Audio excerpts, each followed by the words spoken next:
요나서 4장 10절에서 11절입니다. 구약 성경 1290쪽 요나서 4장 10절에서 11절 말씀 제가 봉독해 드리겠습니다. 여호와께서 이르시되 네가 수고도 아니하였고 재배도 아니하였고 하룻밤에 났다가 하룻밤에 말라버린 이 박능쿨을 아꼈거든. 하물며 이 큰 성읍 니느웨에는 좌우를 분별하지 못하는 자가 12만여 명이요 가축도 많이 있나니 내가 어찌 아끼지 아니하겠느냐 하시니라. 할렐루야. 오늘도 3부 예배에 잘 오셨습니다. 또 모처럼 뵙는 분들도 계셔서 너무 좋습니다. 정말 잘 오셨습니다. 여러분 모두에게 부활하신, 그래서 우리를 늘 새롭게 하시고 회복시키시는 구주 예수님의 은혜가 가득하시기를 예수님의 이름으로 축원합니다. 우리 예수님 사랑하시는 분 한번 따라 하십시다. 예수님 사랑합니다. 예수님 사랑합니다. 이 주일에 아주 중요한 우리에게 유익이 있다면 이 주일은 예수님의 부활하심으로 인하여 토요일 안식일에서 주일을 지키게 되어졌다고 그랬죠. 예수님의 부활이 실제로 우리에게 어떤 큰 유익이 있느냐, 그것은 우리를 회복시키시고 새 출발하게 하시는 것이라 그랬어요. 그래서 저는 여러분들이 이 주일 올 때만 부활 주일만 아니라 매일 주일이 우리에는 부활 주일이에요. 그래서 여러분이 주일날 예배에 올 때마다 이 예배의 자리에서 회복이 되어지고 또 새로운 출발을 하게 되는 그런 은혜가 있기를 주의 이름으로 축복합니다. 그래서 여러분이 예배당에 오실 때, 주일날 오실 때마다 그런 어떤 각오, 그런 목적을 가지고 오셨으면 좋겠어요. 내가 이번 주일 예배를 통하여 부활하신 예수님으로 인하여 나는 이번 주일날 뭘 회복할 것인가, 오늘 나는 어떤 새로운 또 출발을 결단할 것인가, 그 생각을 가지고 오셔서 말씀을 듣는 중에, 예배 중에 여러분들에게 실질적으로 회복되어지고 치유되는 그런 역사가 있기를 축복합니다. 그리고 또 한 주간을 이 주일을 계기로 또 새롭게 출발하는, 그래야 뭔가 이 주일 예배가 부활하신 우리 예수님, 살아계신 예수님을 경배하고 만나는 의미가 있는 것 아니겠습니까? 오늘은 저와 여러분 모두가 우리의 마음, 하나님을 향한 하나님의 마음에 대한, 하나님의 심정에 대한 회복이 일어나기를 축복합니다. 그리고 그 하나님의 마음을 품고 새 출발하는 그런 시간이 되었으면 좋겠어요. 저는 하루에도 몇 번씩 이 페이스북을 열어봅니다. 페이스북을 열면 제일 먼저 제일 윗줄에 뜨는 이 문구가 너무 마음에 들어요. 항상 그 문구가 마음에 드는데 어떤 문구가 있느냐 하면 무슨 생각을 하고 계십니까? 그렇죠? 여러분 페이스북을 열면 여러분의 그 계정 윗줄에 보면은 항상 무슨 생각을 하고 계신가요? 라고 뜹니다. 저는 이게 너무나 마음에 들어요. 페이스북에서 제일 마음에 드는 부분이 이거예요. 그래서 또 생각해 봅니다. 페이스북을 열면서 난 지금 무슨 생각으로 이걸 열었지? 보면서 무슨 생각을 하지? 내 생각을 한번 정리해 보고 다잡아 보는 것이죠. 여러분은 실제로 요즘 무슨 생각을 많이 하고 계세요? 어디에 여러분의 마음을 많이 두고 있습니까? 내가 많은 생각을 하고 있고 마음을 많이 두고 있다는 것은 내가 관심이 있고 더 나아가서 사랑한다는 증거예요. 그런데 여러분은 내 마음만 챙길 것이 아니라 여러분의 함께 살고 있는 가족의 마음에 대하여서 한번 헤아려 보셨습니까? 여러분 부부가 같이 살면 내 남편은 요즘 어떤 마음으로 가득 차 있을까? 내 남편의 마음은 요즘 어떨까? 여러분 아내에 대하여서 지난 한 주간 동안 여러분의 아내의 마음 상태에 대해서 헤아려 본 적이 있으세요? 여러분의 아내, 내 아내는 요즘 어떤 생각을 가지고 있고 내 아내의 마음은 어떨까? 어제 저녁에 제 아내의 마음도 물어봤어요. 여러분의 자녀들, 같이 있는 자녀들 전화를 해서, 아니면 같이 있는 자녀들, 내 딸은, 내 아들은 요즘 어떤 마음으로 살까? 어떤 마음을 가질까? 여러분 그런 생각들 해보셨어요? 늘 우리는 내 마음만 많이 생각하죠. 내 마음, 내 생각. 그런데 정말 나하고 같이 사는 내 아내와 내 남편은 요즘 어떤 심경, 어떤 마음을 가지고 있을까 하는 거예요. 또 여러분은 목사님은 요즘 무슨 마음으로 살까? 어떤 마음이었을까? 저는 여러분들 자주 그런 생각합니다. 우리 장로님, 권사님들, 또 우리 집사님들 기도하고 또 문득문득 생각하면서 이분은 요즘 마음이 어떨까? 또 어떤 일을 당했을 때의 마음이 어떨까? 그 생각을 하려고 많이 노력을 해요. 그런데 참 사람의 마음이 같이 오랫동안 살아오고 심지어 부모 자식 간에도 그 마음을 아는 것이 쉽지 않습니다. 그래서 고사성어에 이런 말이 있죠. 인심난척이라 그랬어요. 사람의 마음은 헤아리기가 어렵다. 그래서 10길 물속은 알아도 한 길 사람의 마음은 모른다고 그래요. 특별히 그 가운데 어머니 아버지의 마음이 더 그래요. 왜 그런 줄 아십니까? 어머니 아버지는 마음을 드러내지 않고 자꾸 숨겨요. 어머니 뭐 드시고 싶은 것 없으세요? 없다. 어머니 용돈 필요하세요? 있다. 어머니 어디 아프세요? 괜찮다. 나중에 지나고 보면 안 그래요. 어머니도 먹고 싶은 것이 너무 많으셨고 아버지도 가고 싶은 곳이 있었고 용돈이 필요했어요. 그런데 그 마음을 가리는 거죠. 나중에 자식 놓고 키우면서 50줄 정도 넘어서야 겨우 아버지, 어머니의 마음을 조금 헤아릴 수 있는 거예요. 함께 사는 부부도 마찬가지예요. 심지어 자식도 몰라요. 결혼식 주례를 하는데 주례사가 아버지에게 아들의 꿈이 뭔지 아십니까? 모른대요. 왜? 한 번도 물어본 적이 없는 거죠. 그렇게 사는 것이 우리 인생입니다. 그러니 사람의 마음을 같이 살면서도 헤아린다는 게 참 쉽지 않아요. 잘 드러내지 않아요. 부부 사이에도 자기의 마음을 잘 드러내지 않아요. 그러니까 쉽지 않아요. 그런데 여러분, 하나님의 마음은 여러분이 어떻게 알 수 있을까요? 여러분들은 하나님의 마음에 대하여 한번 헤아려 보셨어요? 늘 하나님을 당하여 내 마음 몰라줘. 하나님은 왜 이렇게 나를 취급해? 하나님에 대하여 우리가 성질 부리고 화내고 그럴 때 섭섭할 때도 있지만 정작 우리는 하나님의 마음을 헤아려 본 적이 얼마나 됩니까? 그런데 하나님의 마음을 헤아릴 수나 있을까요? 눈에 보이는 사람의 마음, 같이 사는 식구의 마음도 제대로 파악하기 쉽지 않은데 보이지 않는 하나님의 마음을 어떻게 알겠어요? 사람의 마음은 그래도 눈을 뚜렷하게 보고 얼굴을 보고 관상을 보고 표정을 보면 그래도 대충 마음을 읽을 수 있습니다. 그런데 하나님은 보여야지. 하나님이 무슨 보여야 마음이라도 좀 알아 읽어볼 것 아닙니까? 그런데 여러분, 하나님의 마음은 우리 부모님, 우리 배우자들, 우리 자식들, 우리 친한 친구의 마음보다 훨씬 알아먹기가 쉽습니다. 왠 줄 아세요? 하나님은 보이지 않지만 당신의 마음을 속 깊은 곳까지 다 밝혀서 기록해 놓은, 그림처럼 그려 놓은 것이 바로 성경인 것입니다. 이 성경과 십자가를 보면 하나님의 의중과 심중을 정확하게 꿰뚫어 볼 수 있어요. 근데 문제는 여러분들이 이 성경을 자세히 안 봐요.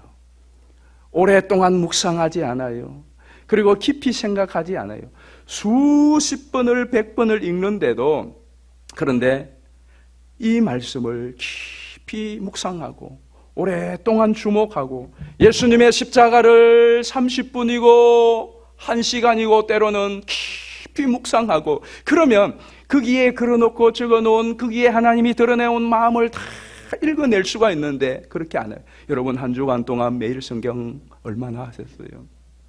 성경을 읽기는 읽는데 그 하나님의 말씀을 붙들고 단어 하나, 어떤 때는 한 구절을 붙들고 묵상을 하면서 여러분이 생각을 하면 하나님의 마음을 읽을 수 있는 것들이 얼마나 많은데도 불구하고 그렇게 하지 않고 허투루 지나는 때도 참 많아요. 매일 성경 꼭 좀 하시기를 바라요. 그냥 지나가지 마시고요, 좀 묵상을 해보시기를 바라요. 오늘 우리가 읽은 이 요나서는 하나님의 심경을 그림처럼 잘 표현해주고 있어요. 그런데 그냥 보면 잘 몰라요. 그런데 꼼꼼하게 묵상을 해보면 하나님의 마음을 이 요나서만큼 자세하게 적나라하게 여과 없이 드러내는 성경이 또 어디 있을까 싶을 정도로 하나님의 마음을 잘 말씀해주고 있어요. 그런데 하나님의 이 마음을 잘 드러내는 방편이 뭐냐면 요나의 성질 부리는 것을 통하여서 드러내주고, 여러분 언제 마음을 다 속 깊은까지 알 수 있을까요? 저처럼 이렇게 오늘 또 이 설교를 하기 위하여 어떤 때는 조용하게 미사여구를 하고 표정도 하고 부드럽게 이렇게 하면서 하는 데서는 목사님의 마음 잘 몰라요. 그런데 같이 지내다가 성질 부리는 거 한 보면 그 마음을 알 수가 있어요. 그런데 요나서의 마지막 핵심이 어디에 있느냐? 4장에 있습니다. 요나서가 1장, 2장, 3장으로 와서 절정이 어디나 4장인데, 근데 이 요나서 4장을 보면 다 이야기가 요나 성질 부리는 이야기로 나와 있습니다. 1절 한번 보십시다. 1절에 보면 요나가 매우 싫어하며 뭐 했다? 성내는 이야기로 시작을 해요. 어느 정도 요나가 성질을 부리느냐 하면 3절입니다. 3절을 보십시다. 여호와여 원하건대 이제 내 생명을 거두어 가소서, 사는 것보다 죽는 것이 내게 나음이니이다 합니다.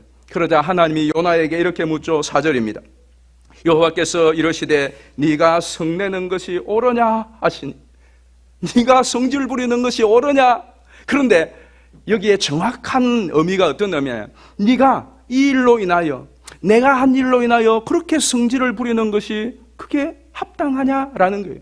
자, 그러면 여러분, 무슨 일이 있었길래 요나가 이렇게 성질을 부리고 있습니까? 도대체 하나님이 무슨 일을 했길래 요나가 이렇게 화가 머리끝까지 난 것입니까? 하나님 무엇 하셨죠? 3장에 나옵니다. 요나서는 거꾸로 읽어보면 이해가 더 잘 됩니다. 3장에 가보면 하나님께서 니느웨를 40일에 벌을 멸하시리라고 했어요. 그런데 요나가 그 말을 선포하자 니느웨 백성들이 왕으로부터 온 아이까지, 심지어 짐승까지 금식을 시키면서 하나님 앞에 회개를 하니까 하나님께서 뜻을 돌이키사 재앙을 거두셨어요. 자비와 은혜를 베푸셨어요. 여기에 요나가 불타고가 난 겁니다. 하나님 이럴 수가 있느냐고, 하나님 이럴 수가 있느냐고 하면서 버럭버럭 화를 냅니다. 그런데 여러분, 요나서 2장으로 또 넘어가 보면 1장, 2장에 어떤 사건이 있죠? 요나가 하나님을 불순종하고 하나님을 거스르고 다시스로 도망갑니다. 여러분, 이거 죽일 죄인입니까? 죽일 죄인 아닙니까? 아니, 어떻게 하나님의 명령을 거역하고 하나님께 대하여 생각하고 다시스로 도망을 갑니까? 그래서 하나님께서 그 요나를 풍랑을 일어가지고 바다에 집어 던져버립니다. 요나는 그 바닷물에, 그 폭풍 가운데 익사해서 죽어도 마땅할 사람입니다. 그런데 하나님께서 바로 죽이지 않고 큰 물고기를 예비해서 물고기로 요나를 씹지 않고 덥석 삼키도록 합니다. 요나는 물고기의 밥이 돼서 죽어도 시원찮은 사람입니다. 하나님 앞에 그 반역기를 하고 도망간 요나 아닙니까? 그런데 요나를 그 고기 뱃속에서 또 하나님이 살려주세요. 왜 살려주느냐? 요나서 2장에 보면 요나가 그 뱃속에서 정말 하나님 앞에 콧물 눈물 다 흘리면서 애절하게 빕니다. 요나서 2장은 정말로 처절한 회개 기도지 않습니까? 요나 물고기 뱃속에서 하나님 살려주세요. 내가 이제 하나님 소원을 갖겠습니다. 내가 나가면 이제 신앙생활 잘하겠습니다. 싹싹 비니까 하나님께서 고기를 맹하여 요나를 육지에 토하라.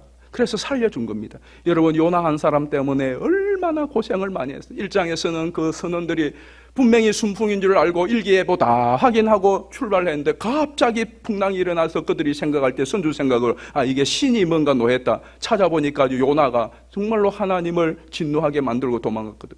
그래서 바다에 집어 던지지 않습니까? 이 선원들과 성객들이 얼마나 고생했습니까? 근데 하나님께서 요나를 살려주려고 또 고기를 예비시켜 물고기가 이 요나를 삼키고서 얼마나 또 고생했을까 생각을 해봅니다. 여러분, 어쩌녁에 식사하신 거 혹시 오늘 아침까지 소화 안 되신 분이 있었어요? 소화 안 되면 어떻습니까? 배속 더부르게해서 죽겠습니다.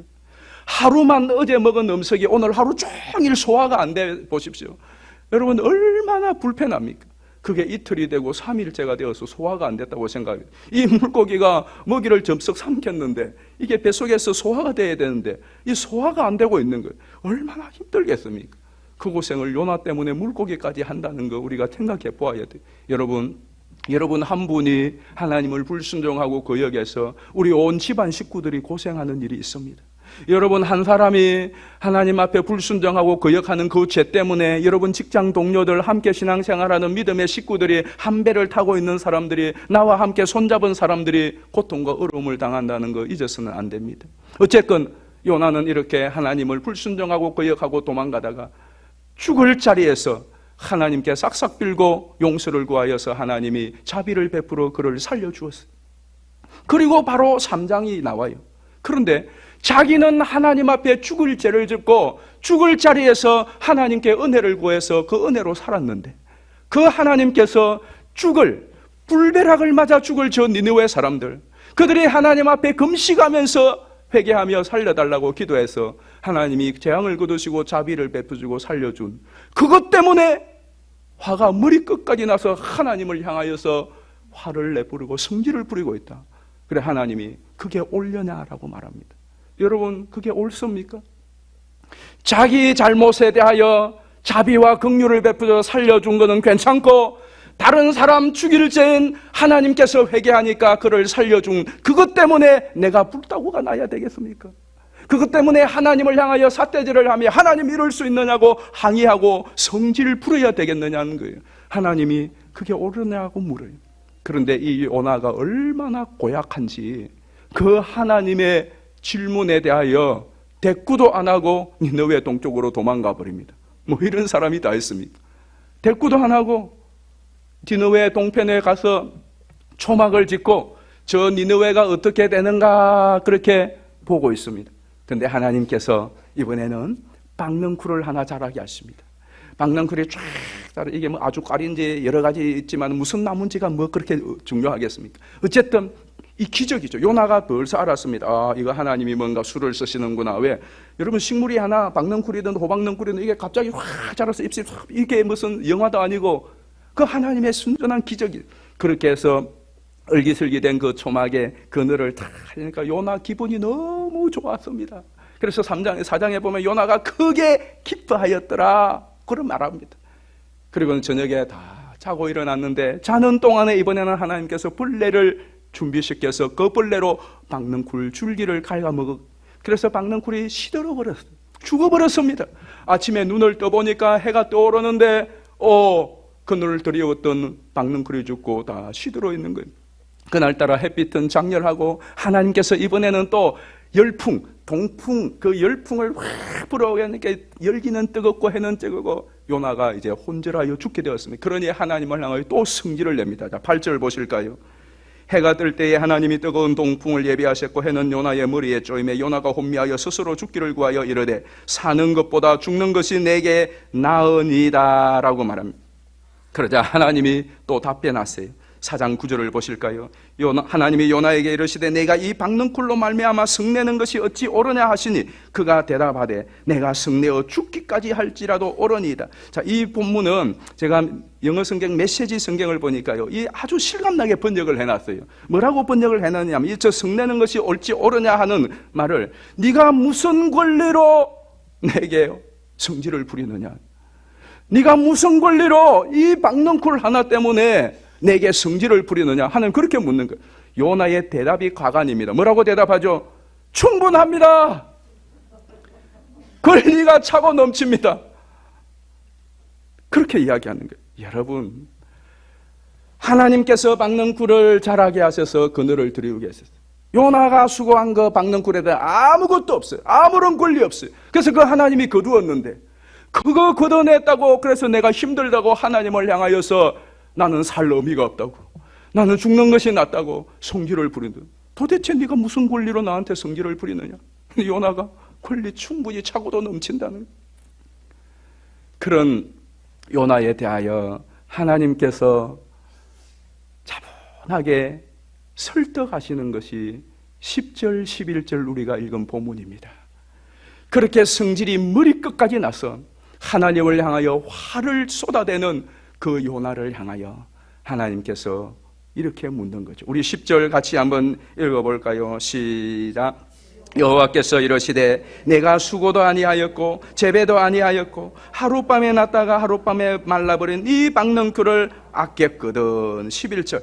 하물며 이 큰 성읍 니느웨는 좌우를 분별하지 못하는 자가 12만여 명이요 가축도 많이 있나니 내가 어찌 아끼지 아니하겠느냐 하시니라. 이게 요나서의 결론이에요. 요나서를 통하여 하나님이 말씀하고 싶은 핵심이에요. 그런데 저기에 한 단어, 저 단어가 하나님의 마음을 고스란히 담고 있는 단어예요. 아끼다라고 하는 단어예요.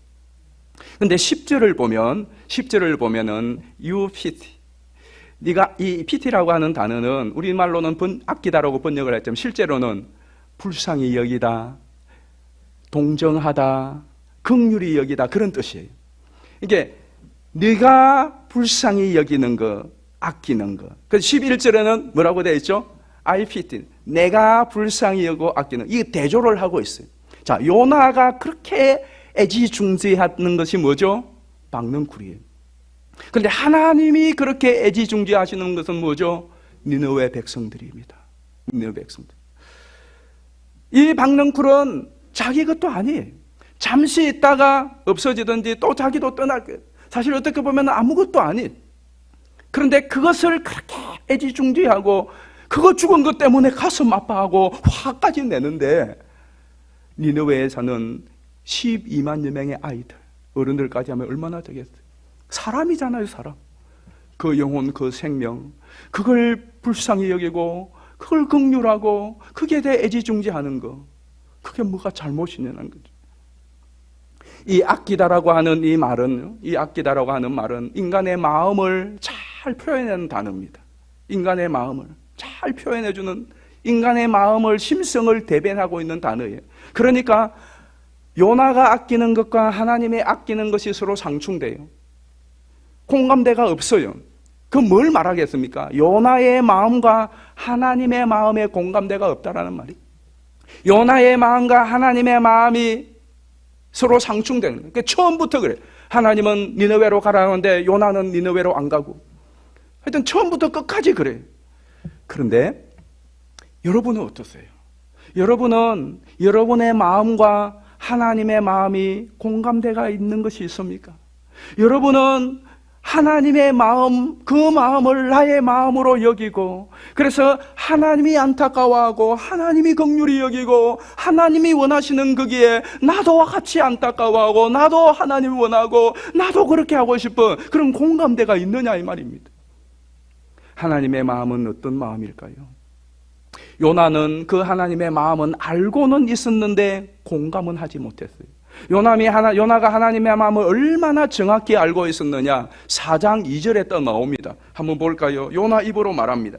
여호와께 기도하여 이르되 여호와여, 내가 고국에 있을 때 이르겠다고 말씀하지 아니하였나이까? 그러므로 내가 빨리 다섯으로 도망하였사오니 주께서는 은혜로우시며 자비로우시며 노하기를 더디하시며 이 내가 크시사 뜻을 돌이켜 재앙을 내리지 아니하시는 하나님이신 줄을 내가 뭐 했다고요? 알고 있다 이거예요. 자, 그런데 잘 보세요. 저기에 보면 하나님의 마음이 나오는데, 하나님의 성품이 나오는데, 은혜롭고 자비롭고 노하기를 더디하고 인애가 커요. 근데 더 중요한 것은 결국 은혜와 자비와 노하기를 더디 인애가 뭐 때문에 있는 거죠? 그 다음에 뜻을 돌이켜 재앙을 내리지 아니하는, 이게 핵심이에요. 하나님은 은혜로우세요. 하나님은 자비로우세요. 하나님은 노하기를 더디했어요. 하나님이 인내했어요. 그래서 폼 좋은 하나님으로 자랑하는 것이 아니라, 그래서 그렇기 때문에 재앙을, 뜻을 돌이켜 재앙을 내리지 아니한다는 거예요. 요나가 이런 하나님의 마음을 알고 있어요. 니느웨를 향한 하나님의 마음을 알고 있어요. 그런데 문제는 공감을 못하고 있는 거예요. 그러니까 진짜 하나님의 마음은 모른다는 거예요. 껍데기만 안다는 말입니다.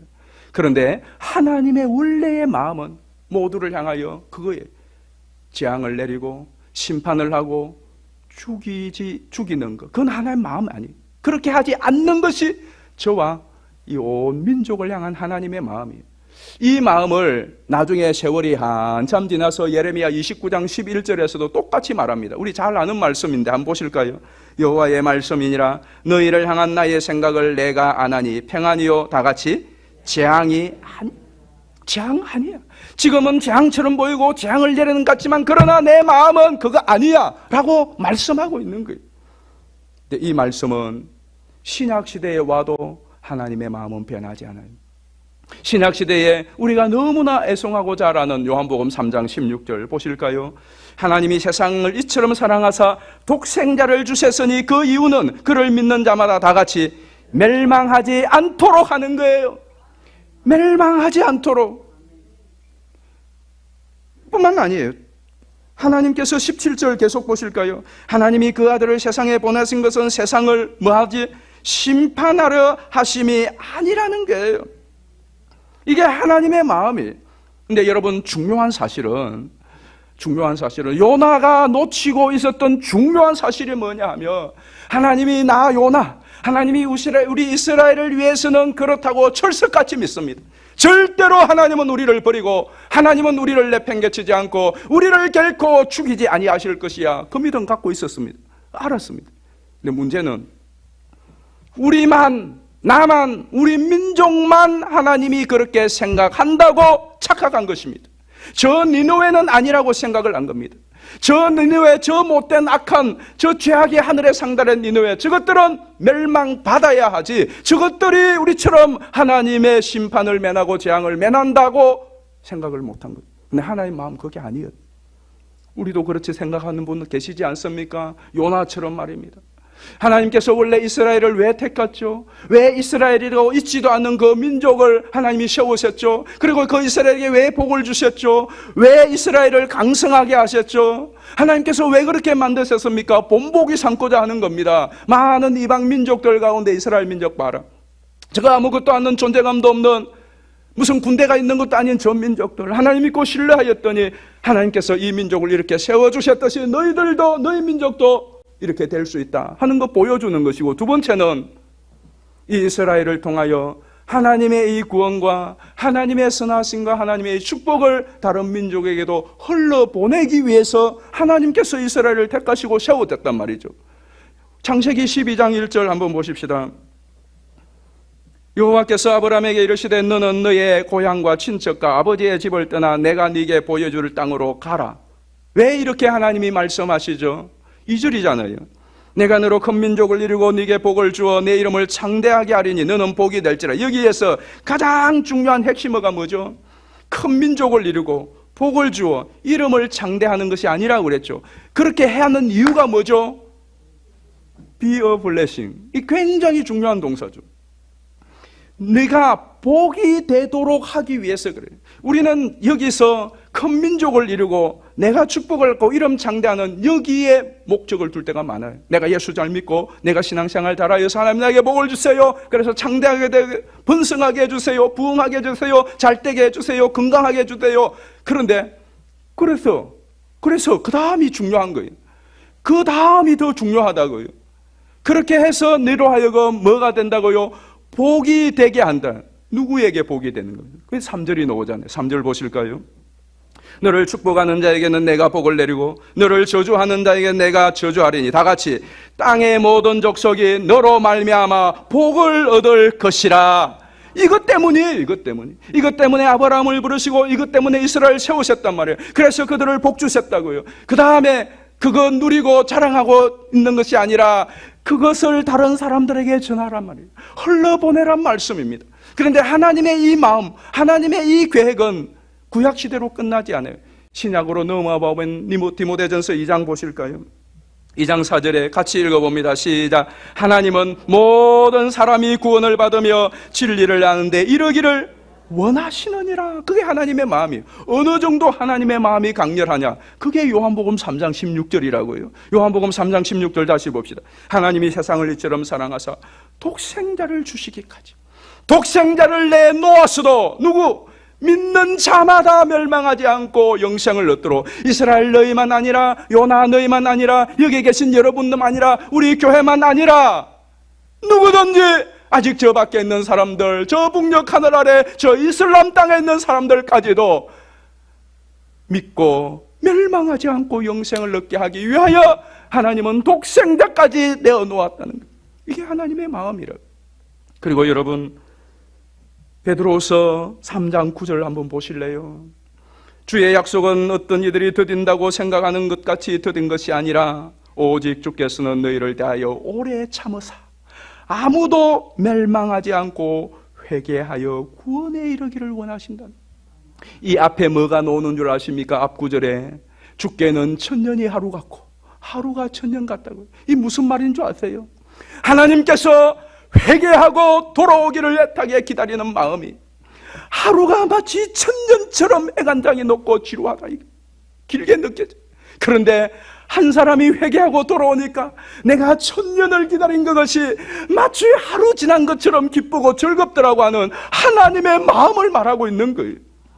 하나님의 마음은, 하나님께서는 이와 같이 요나뿐만 아니라 이스라엘뿐만 아니라 니느웨도 온 백성들이 멸망하지 않고 재앙 가운데 있지 않고 그 죄에서 돌이켜 구원받기를 원하는 이 애절한 마음이 있어서 니느웨가 회개하고 돌이키자 하나님께서 재앙을 면하게 하는데 너는 거기에 대하여 그렇게 성질을 부리고 있느냐, 그게 옳느냐라고 말하는 거예요.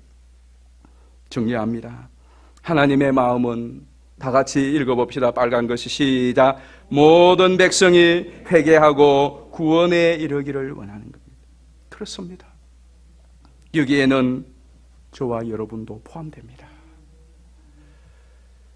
하나님께서 그것을 그 하나님의 마음을 요나에게 알려주려고 실물 교육시킨 게 뭐냐? 박능쿨입니다. 너 박능쿨 하나라도 네가 심지도 재배하지도 않았는데 네가 죽을 것 같은 그 더위를 가려주니까 좋지. 그리고 그 박능쿨 하나 죽으니까 그 박능쿨이 뭐라고? 그거 하나 죽은 것 때문에 그렇게 속상해가지고 그렇게 화를 내지. 그런데 저 니느웨에 사는 저 백성들, 애들, 어른들, 저 수십만, 그 사람들 재앙을 면하고 구원을 베풀어 주는 거, 그게 잘못된 일. 너 박능쿨이 더 귀하냐? 사람의 영혼이 귀하냐? 어느 것이 더 귀하냐? 그렇게 끝나요. 요나가 답을 못합니다. 물론 나중에 했을 거예요. 회개했을 거예요, 요나도. 그런데 성경은 하나님의 이 물음까지만 끝냈어요. 자, 답은 누가 해야 될까요? 읽는 독자들이 해야 돼요. 아까 여러분이 읽으셨죠? 시침이 떼고 계시니 한번 읽어보십시다. 같이 11절 시작. 하물며 이 큰 성읍 니느웨는 좌우를 분변하지 못하는 자가 12만, 가축도 많이 있나니 내가 어찌 아끼지 아니하겠느냐 하시니라. 내가 어찌 아끼지 아니하겠느냐? 옳습니까? 아니면 아니로 하십시오. 네. 옳죠. 맞죠. 당연하죠. 그러면 여러분 어떻게 하실래요? 옳다고 여기면 옳은 대로 행동하셔야 되는 것 아니겠습니까? 어떻게 하실래요? 하나님께서 이 하나님의 마음을 드러내셔서 우리에게 원하시는 것은 두 가지예요. 하나는 우리가 회개하고 주께 돌아와 주의 은혜와 사랑을 누리기를 원하시는 거예요. 사실 요나서는 니느웨 이야기보다는 요나하고 이스라엘 이야기를 하는 게, 요나는 BC 780년경에 활동했던 선지자예요. 이스라엘은, 이 니느웨는 아수르의 수도예요. 아수르에 의해서 BC 722년에 패망합니다. 요나 다음 선지자가 호세아예요. 호세아는 요나가 이스라엘, 북이스라엘이 멸망할 때에 있었던 선지자예요. 그러니 보세요. 요나가 예언하고 난 후에 곧 이스라엘은 아수르에 의해서 하나님의 심판을 받습니다. 그래서 정말 해주고 싶은 말이 뭐냐 하면, 니느웨 봐라. 저 니느웨, 저렇게 악한 니느웨 도성도 말씀을 듣고 선지자의 말을 듣고 회개하니까 하나님이 내리란 재앙을 돌이켜서 용서를 해주는데, 이스라엘 너희들, 하물며 너희들이 회개하고 하나님께 돌아오면 하나님이 너희들을 그만두겠느냐? 그 이야기를 하고 있는 거죠. 요나, 너 그렇게 너밖에 모르냐? 네 민족밖에 모르고 네 이기심, 네한테 해가 되는 그렇게 열이 나서 펄펄 떨고 다른 사람이 죽고 사는 것에 대한 관심이 없는 요나, 너 정신 차려. 너 돌아와. 그리고 너희 민족들 돌아와. 아무리 견제를 지어도 니느웨처럼 죄악이 하늘에 상달돼서 불벼락을 내릴 수밖에 없는 저 니느웨조차도, 저 이방 니느웨조차도 회개하고 돌아오니까 하나님이 용서하시고 살려주는데, 하물며 이스라엘들 너희들이겠느냐? 돌아와. 회개하고 돌아와 라고 말씀하시는 그 하나님의 이스라엘과 요나를 향한 안타까운 마음, 그 마음은 오늘 여기 계신 여러분, 온라인으로 보신 여러분, 교회를 향한 하나님의 마음이기도 해요. 이제 그만 돌아와. 나는 너희들이 정말로 행복하기를 원해. 평안하기를 원해, 복받기를 원해, 잘되기를 원해. 그러므로 여러분, 이 하나님의 마음을 알아 여러분들이 다시 신앙을 회복하게 되기를 주의 이름으로 축원합니다. 세상에 기웃거리고 세상에 마음 빼앗기고 하나님보다 세상을 더 좋아하고 내 마음에 들지 않는다고 하나님조차도 등졌던 요나와 같은 자리에서 주께로 돌이키게 되기를 예수님의 이름으로 축원합니다. 두 번째 메시지는, 그리고 저 불쌍한 좌우를 분별하지 못하는 사람들에게 이 이야기 좀 전해줘. 요나에게 실제로 니느웨로 가서 전해. 요나 알았어요. 이 말 전하면 저들 회개하고 하나님 용서할 것이라는. 그러니까 가기 싫은데, 근데 가서 요나가 3일 길을 하루 만에 마치 처삼촌 묘지에 불초하듯이 대충 해버려. 그런데도 그 이야기를 듣고 이 느네 백성들이 회개하고 돌아왔다면 생각해봐. 저 사람은 안 될 거야. 저 밉상은 안 될 거야. 그러지 마. 그에게 전해. 니느웨 봐. 그런데도 회개하잖아. 저 사람 네 말을 듣고 네가 전한 복음, 네가 전한 근면을 듣고 돌아올지 어떻게 알아? 너 전해. 한번 봐. 이 대한민국 땅에, 여러분 가정에, 여러분 이웃에 이 사실을 알지 못하는데 지옥의 불구덩이를 향하여 가는 줄도 모른 채, 하나님의 진노와 심판이 얼마나 무서운지도 모른 채 살아가는 사람들 얼마나 많아. 그들에게 복음 전해서 그들도 너처럼 구원받기를 원하는 것이 하나님의 마음이에요. 저는 여러분, 이 하나님의 마음을 회복하셔서 여러분의 남은 삶이 주님의 이 심장을 가지고 주님의 손과 발이 되어 이 땅 가운데 주의 생명의 복음을 증거하는 보람되고 의미 있고 가치 있는 여생이 되기를 예수님의 이름으로 축원합니다.